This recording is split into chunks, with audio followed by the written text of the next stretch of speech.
Miren lo que tengo aquí, un marshmallow gigante. Lo vamos a poner en un pinchito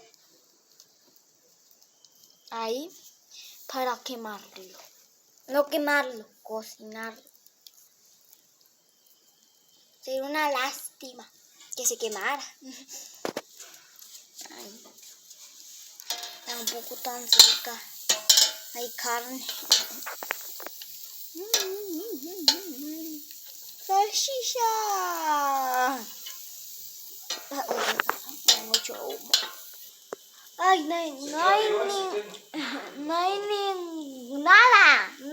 en el cielo está despejado. Unas cuantas estrellas, pero no hay nada.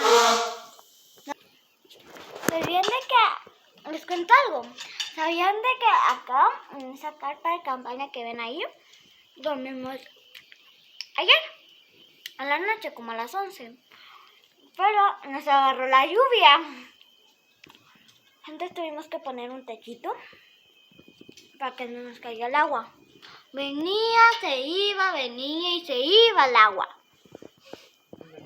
Y como a las 4 de la mañana paró el agua. O sea, caía la lluvia.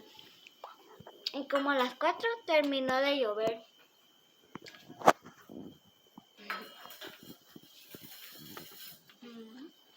Hola, chicas. Me voy a poner mis manos. Levántate. No vaya ahí, no. Se puede quemar.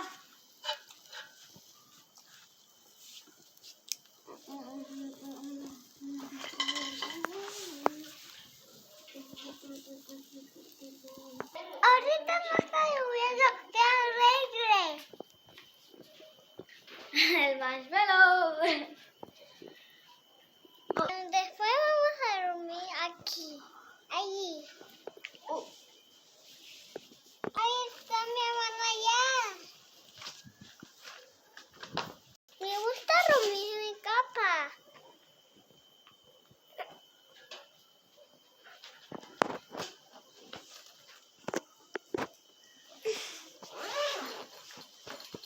Hola.